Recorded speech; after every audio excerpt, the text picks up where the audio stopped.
talk about the product. Ito isa sa marketing mix. And our target learning competency today is to define a product and differentiate the product, services, and experiences. At the end of this lesson, you are expected to 1. Point out the difference among product, services, and experience. 2. Explain the product strategy and product development process. And 3. Create your own product brand. Natatandaan mo pa ba kung ano ang ibig sabihin ng product?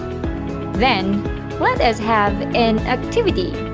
Say yes if the statement is correct and no naman kung hindi naman nagde-describe sa product. Ready? Number 1. It can be classified as goods. What's your answer? Correct. It's a yes. Number 2. Anything that can be offered to market. And your answer? Right. It's a yes. Number 3. Services is a type of product. Yes or no? Exactly. Services is also a product because we define products as anything that can be offered to a market. It is classified into 2 types. 1. Goods, which are tangible. Nahawakan mo physically like foods, pen, clothes, and the like. While services on the other hand are essentially intangible, like haircut, delivery, hotel accommodation, and so on. Then, what is experience? It is defined by the interactions and experiences your customer has with your business throughout the entire customer journey, from first contact your product to becoming a happy and loyal customer. According to Global CX study by Oracle, they found that 74% of senior executives believe that customer experience impacts the willingness of a customer to be a loyal advocate. If you want your customers to stay loyal, you have to invest in their experience. Let me give you an example. Pumunta ka sa isang restaurant, nag-order ka kahit pricey ang menu. But then, the value you gave that resto matches your value and even go beyond. Because 1. The food tastes good. 2. The service crews are polite. 3. The ambience of the resto is really cool. Does that give you a positive experience? The answer is yes, right? And a customer who has a positive experience with a business is more likely to become a repeat and a loyal customer. It is also important that marketers realize the benefits desired or the purchase decision criteria of their customers dahil ang iba ay hindi lang basta-basta bumibili but rather because of the benefits the product provide. Pero aminin man natin na hindi, sometimes it's because of the packaging. Na minsan naisip natin na ay, pwede ko itong gamitin as lagay ng memento or bags for a gift. Some buys the product because of some, freebies like speaker, flash drive, yung iba naman because of free delivery na madalas nating kinakagat pag may sale. Well, did you know guys that those are because of the marketing mixed called product strategy? Kasi may 3 level ang product. These levels are different but related components that make up a whole product. First layer is the core. It answers the questions na ano kayang gawin o kayang gawin ng product na ito. Yung benefits na makukuha nila pag ginamit o kinain nila yung product. Second layer is the actual product. This includes the packaging, yung style, features, quality, and the brand name of the product. Third layer is the augmented product. Here comes the extras, such as free delivery, warranty, installation, freebies, and the like. Check out this following product example, the indoor plant of Amay and Moises Garden.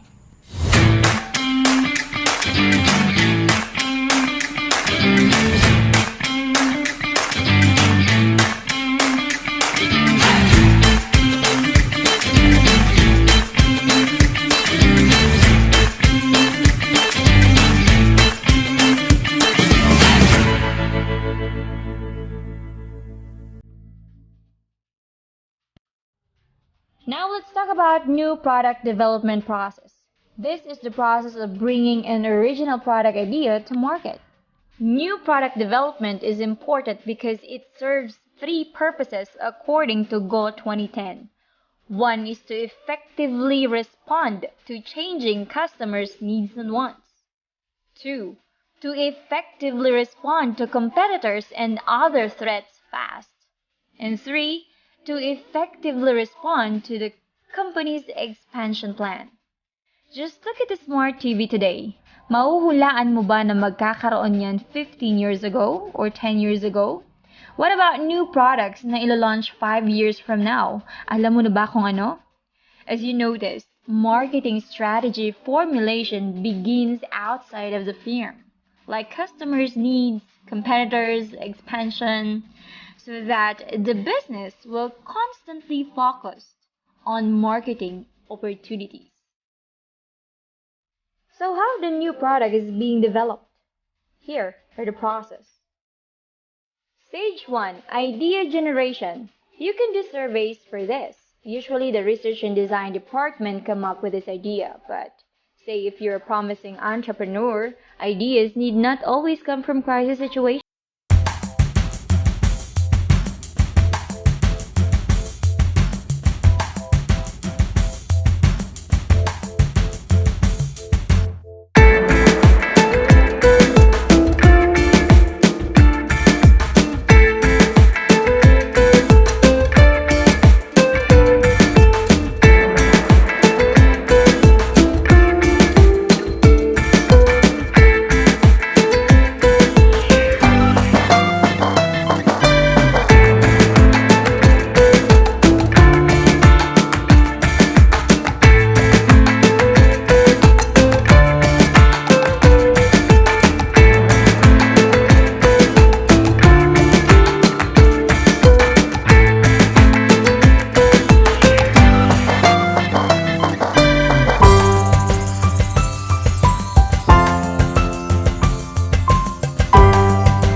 Okay, so then they actually create a brand extension, and that is for their toothbrush and also for their mouthwash. And if we talk about their product line extension naman, we have this Colgate Salt, Colgate Cavity Protection, if you hear those, Colgate Max White Expert, Colgate Total Whitening, and so much more. So you can now point out the difference between a product line extension and a brand extension. Good job. Stage 2 is idea screening. This stage is needed to eliminate ideas generated with poor or low potential and allow those with superior potential to go further. Ginagamitan ng weighted average screening method by identifying the relative importance of each product criteria and rating new product ideas according to the ideal maximum weight. Oops, okay, my bad. That sounds very technical. How about you check the example here para ma-visualize mo? Pwede siyang 5-point scale katulad nito. This is how you rate them using ideal maximum weight. Take a look at the example. 5 here as the highest and 1 as the lowest or poor. An acceptable overall score of say 80% are then be agreed on as a standard to screen out good and not so good ideas. They do this para maiwasan ang tinatawag natin na go error or idea na pinili pero hindi naman naging successful kasi nga hindi naman pala okay in the first place. And the drop error or na-discard na idea sana kapag na-develop pala ay magiging successful. Maiwasan ito kung gagamit ng uniform one-page product concept paper. This takes away bias against a good concept just because of bad presentation or eliminates favoring a poor concept with a high-tech presentation gimmick. Stage 3. Concept development. This is converting your product idea into product concept. Product idea means anything possible product that can be offered. Say, soap, phone, laptop, and the like. While product concept is the detailed version of product idea. Here's an example. A whitening soap that has UV light protection to those with sensitive skin. Stage 4. Business analysis. You conduct feasibility study in this stage. This is where you prepare your brand name, logo, tagline, packaging, labeling, and so on. Brand name here should be distinctive. Is the brand closely associated with another product? Example, Betadine. Ang unang pumapasok sa isip natin ay panglinis siya ng open wounds. But would a mouthwash succeed? You tell me.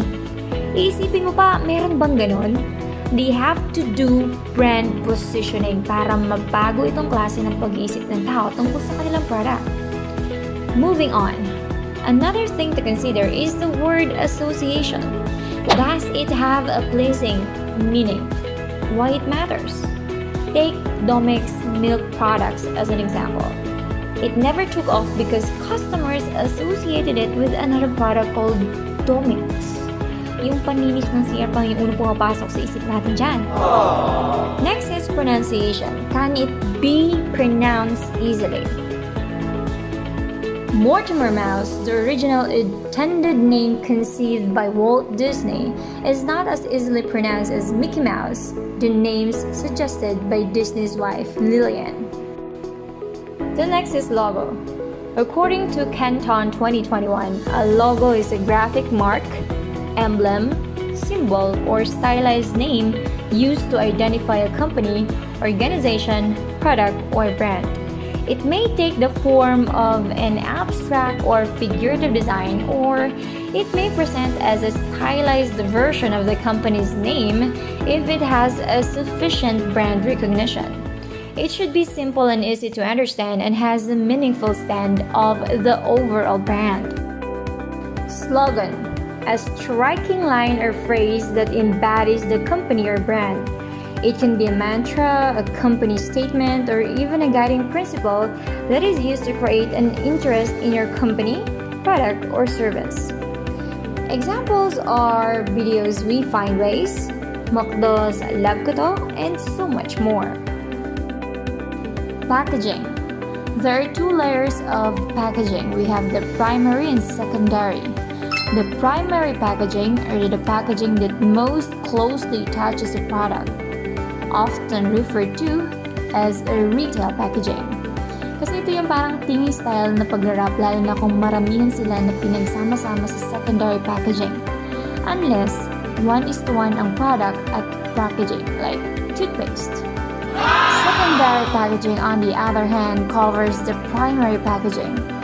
It's also used as a display packaging in retail locations such as grocery stores. So it comes with a box, a paper bag, or a zipper plastic bag. Labeling. This is the display of label in a product. A label contains information about a product on its container, packaging, or the product itself. It also has warnings in it. For example, in some products, it is written that the products contain traces of nuts and shouldn't be consumed by a person who's allergic to nuts. The type and extent of information that must be imparted by a label are governed by the relevant safety and shipping laws. Moving on, in stage 4, business analysis. During this phase, 3 important things must be defined. Number 1, sino ang target market? Number 2, ano ang communication plan? Paano maipopromote ang benefits sa mga target customer in an effective way? Dito nagkikreate ng product positioning strategy. Paano mo gustong makilala ang product mo? Importante na i-include ang communication plan in the business analysis because a product advantage that cannot be communicated effectively and clearly has no value to customers. Let me provide you a recent effective communication plan of a specific product. When Orcan, the #1 plastics manufacturer in the Philippines, launched its water jug called Kulit Cantina with an integrated campaign from Ideas agency Giggle Philippines. The campaign's concept is ang plastic na totoo. The plastic is real. The brand also unrolled a series of billboards all around Manila that issue an honest appeal.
In layman's term, kung gaano tatagal ang product mo makipagbakbakan sa market. Marketers must remember that the rate of new products being introduced in the market is much faster now than before, and the introductory period in the product life cycle is becoming shorter. Alam kong pamilyar din kayo dito dahil sobrang higpit ng competition ngayon sa market, lalo na in our current situation. Sa mga nag-online selling pangalang pag di ka pa diskarte, talagang mapag-iiwanan ka dahil kahit gaano pa ka-effective ang product mo, it's how you launch it and position your product to your customer. So as you notice here, malaki ang losses sa introduction period because gagastos talaga para sa aggressive promotion ng product, billboard, TV commercial, and the like, para magkaroon ng position sa market as I was saying. But once the position of the product is secured, dito magsistart ang growth stage. This is characterized by growing demand, an increase in production, and expansion in its availability. Dito, nakikilala na ng paunti-unti yung product mo at dumadami na din ang reseller ng product mo until it reach its maturity. Maturity stage is the most profitable stage, while the cost of producing and marketing decline. Ito yung pinaka-peak ng product mo. Hindi mo na kailangan magpa-advertisement kasi kilala na yung product mo dito. Pero since walang forever, dumadating talaga tayo sa decline stage. This is when a product takes on increased competition as other companies emulate its success. Ito ay dahil yung iba ay nagbababa ng presyo at nag-i-innovate, kaya mas nakikilala yung sa kanila. Your product may lose marketing share and begin its decline.